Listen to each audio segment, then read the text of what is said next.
there! Today you're going to learn all about factoring. Are you ready? Let's do it! What is factoring? It is basically breaking down equations or expressions to its simplest terms. There are 4 different types of factoring or ways to factor: GCF, difference of squares, trinomials, and grouping. Let's start with the GCF. What does GCF stand for? It stands for greatest common factor. When you look at an equation or expression, the first thing you should ask yourself is, what is the largest value that I can factor out? Let's take a look at this example, 36x squared minus 9. You're basically undoing the distributive property. The largest factor of both 36x squared and 9 is 9. You write the 9 on the outside as a GCF and you ask yourself, what do I multiply with 9 to get 36x squared? The answer would be 4x squared. What do you multiply to 9 to get negative 9? The answer would be negative 1. Now that you have factored out the GCF, you're left with 9, 4x squared minus 1. But you're not done yet. 4x squared minus 1 can be factored even more. When you factor 4x squared minus 1, you get 2x minus 1 and 2x plus 1. It is crucial to put the 9, the GCF, outside of the parentheses in your final answer. The second type of factoring is difference of two squares. Let's look at this expression, x squared plus 9. What do you notice about x squared and 9? They are both perfect squares. You take the square root of that and then put that in your answer. So the final answer would be x plus 3 and x plus 3, or you could write x plus 3 squared. You could check this by using the FOIL method.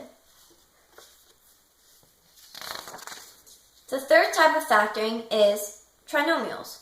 So what is a trinomial? It is an expression or equation with 3 terms. The standard form of a trinomial is ax squared plus bx plus c. The a values can have values such as 1 or greater than 1.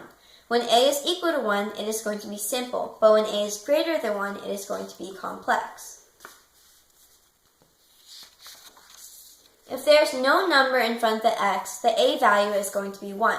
When this occurs, you know that you separate the two x's into their parentheses. Then you're going to factor. First, you want to look for factors of negative 10. We can try negative 5 and 2. Guess and check using the FOIL method. The FOIL method is a method using the first values. You would multiply the first values, then the outer values, then the inner, then the last ones. When there is a number in front of x squared that is greater than 1, you have to find factors of that term.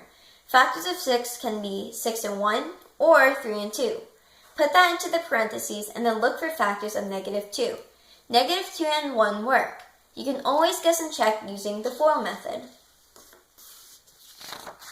One last way to factor is grouping.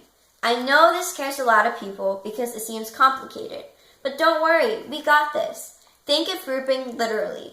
You are literally grouping the parts of the expression or equation together.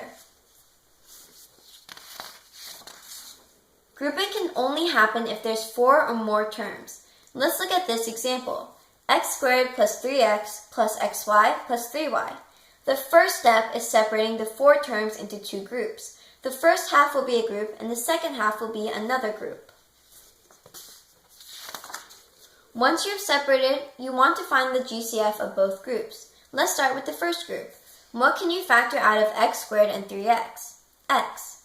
Then you ask, what can I multiply by x to get x squared and 3x? The answer would be x and 3. Next, you want to find the GCF of xy and 3y. You would pull out the y, which is the GCF, and you ask yourself, what can you multiply by y to get xy and 3y? The answer would also be x and 3. So what do you notice? The 2 groups contain the same term, x and 3. You would pull those out and that will be one part of your answer. And the other part will be your GCFs pulled out, which is x and y. Factoring can be applied to solving quadratic equations. But how? First, you have to factor the quadratic equation. Let's look at this example of a quadratic equation. X squared minus 3x minus 28 equals 0. Notice how the equation is equal to 0. This makes it an equation. You would factor x squared minus 3x minus 28, and your answer would be x minus 7 and x plus 4. But they're asking you to solve, so you would check this by using this FOIL method first. You set the factors equal to 0, so x minus 7 will be equal to 0, and x plus 4 will be equal to 0.